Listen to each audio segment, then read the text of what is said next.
하루 한 절 시편 68편 19절 날마다 우리 짐을 지시는 주 곧 우리의 구원이신 하나님을 찬송할지로다 셀라. 날마다 주를 찬양하여라. 우리의 구원이신 하느님께서 우리 짐을 져주신다. 날마다 우리의 주님을 찬송하여라. 하나님께서 우리의 짐을 대신 짊어지신다. 하나님은 우리의 구원이시다 셀라.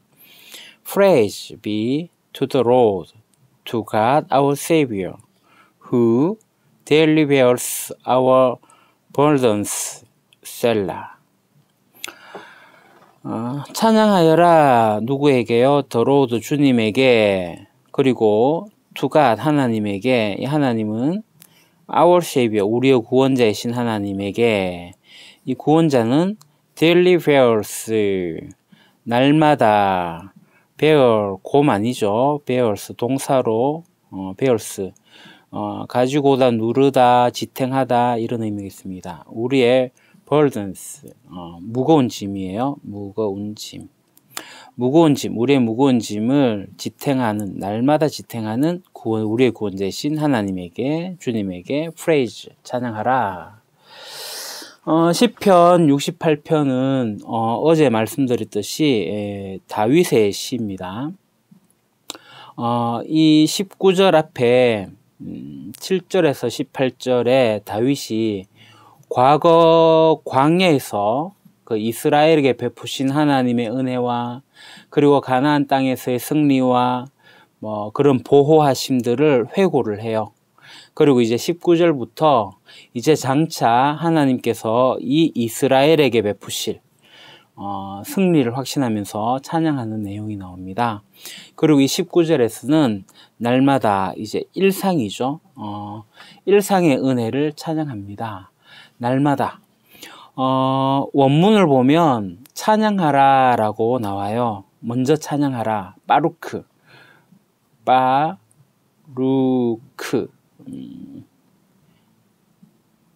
바루크. 찬양하라.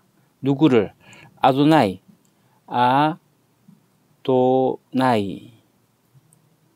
아도나이. 그리고 날마다 욤.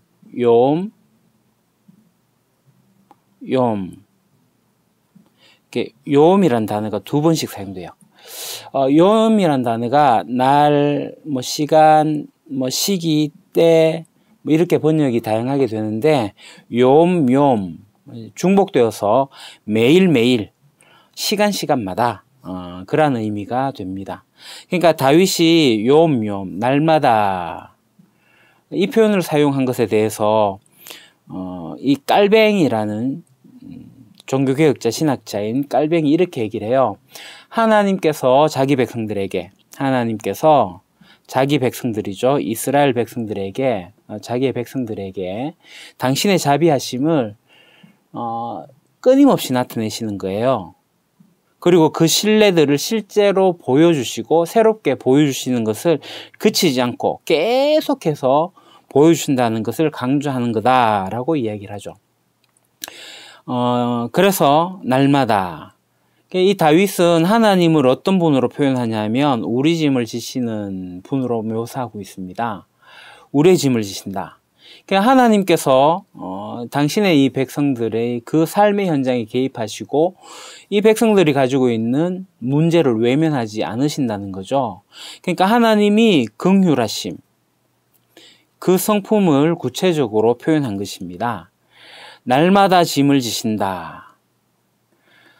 이 얘기는 상대적으로 우리 사람, 인간들이 매일매일 혹독한 위험과 그리고 삶의 고통과 어떤 질고를 등에 지고 살아가야 된다. 그런 존재라는 것을 전제하고 있습니다. 이러한 위험과 어떤 삶의 질고는 근원적으로 죄의 문제와 관련이 되죠. 죄된 본성에서 일어나는 겁니다. 이러한 짐이 우리에게 있어서 대신 짐을 져주신다. 이 짐을 우리가 홀로 지고 가기에 너무나도 버거워요. 우리가 감당할 수 없는 이 무거운 짐을 하나님이, 주님께서 우리의 짐을 대신하여 지시는 거예요. 예수님께서도 수고하고 무거운 짐진 자들아 다 내게로 오라 내가 너희를 쉬게 하리라. 그 말씀하셨습니다. 이래서 무거운 짐을 대신 지시는 하나님의 그 은혜로 말미암아 다윗은 하나님을 어떤 하나님으로 표현하냐면 구원이신 하나님으로 표현을 하고 고백을 합니다. 여기에서의 구원은 단순히 어떤 위기에서 건져내시는 것을 나타내는 것뿐만 아니라 어떤 것이 부족하고 어떤 것들이 결핍되고 있는 그 상황을 충족시켜 주는 것. 그래서 풍성케 되어지는 것이 이 구원입니다. 예수님께서도 생명을 주러 오셨고 더 풍성히 누리게 하러 오셨다고 하셨거든요. 그래서 다윗은 이처럼 구원을 베푸시고 삶의 모든 것들을 채워주시고 풍족하게 공급해 주신 하나님을 찬송하라 라고 했습니다. 찬송하라가 이 바라크예요. 바라크. 이 의미는 무릎을 꿇답니다. 그리고 이어지는 의미가 뭐 축복하다, 찬양하다, 경배하다 이런 의미가 있어요. 우리가 또 찬양할 때 할랄이라는 단어가 있거든요. 이 목소리를 높여서 찬양하는 게 할랄이고요. 이 바라크는 이 찬송은 무릎을 꿇는 것. 그러니까 보다 더 포괄적인 거죠. 하나님께 올려드리는 찬양, 예배, 감사 그것을 모두 다 포함하는 그 단어, 그 행동이라고 할 수 있습니다. 사랑하는 형제자매 여러분, 우리에게는 다 짐이 있습니다. 죄의 짐도 있고요. 모든 사람들이 다 죄의 짐은 있죠. 환난과 고통과 근심과 걱정의 짐도 있습니다. 바로 이 짐을 대신 져 주시는 분이 바로 우리의 하나님이십니다. 우리의 하나님. 예수님도 이렇게 말씀하시지 않습니까? 수고하고 무거운 짐진자들아 다 내게로 오라. 예수 그리스도에게로 오라.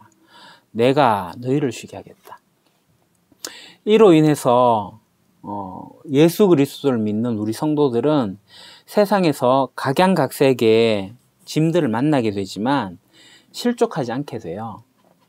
그러니까 여기서 우리가 중요한 것은 뭐냐 하면 가만히 있어서 이 짐이 대신 져주는 게 아니에요. 오라고 하셨어요. 가야 됩니다. 주님께 나아가서 우리의 짐을 대신 져주십시오 라고 의뢰를 해야 돼요. 그래서 우리가 무슨 문제를 만나게 되면 즉시 하나님께로 나아가서 해결해 주십시오 라고 아뢰어야 됩니다. 실제로 이 이스라엘 백성들의 역사를 보게 되면요, 주변의 이방 나라들의 침략을 받는 등의 여러 문제를 맡게 될 때 하나님께 부르짖어서 해결을 받았습니다. 물론 이들이 하나님께 부르짖지 않고 스스로 해결을 한다거나 오히려 이방을 의지한다거나 우상들을 의지하게 된 적도 있어요. 그럴 때마다 실족하여 넘어지고 엄청난 고통을 당해야만 했습니다. 하나님을 의지하지 않고 우리 인생의 짐을 스스로 해결한다. 있을 수 없습니다. 인본적인 방법으로 해결한다. 안 됩니다. 그러면 우리에게 돌아오는 것은 더한 고통입니다. 더 큰 고통이 돌아와요. 하나님을 의지하는 게 오히려 연약해 보일 수도 있고 약해 보일 수도 있고 무능력해 보일 수 있습니다. 어떻습니까? 우리는 원래 연약한 존재예요. 나약한 존재입니다. 하나님의 도움 없이는 우리는 그 어떤 것도 할 수 없는 나약한 존재예요. 그러니 절대 자만하지 마시고 겸손하여서 나의 무력함을 인정하고 하나님을 의지하고 하나님의 도우심을 구하도록 합시다. 오늘 하루도 하나님의 도우심을 구하면서 그 도우심을 경험하는 저와 여러분이 되기를 소망합니다.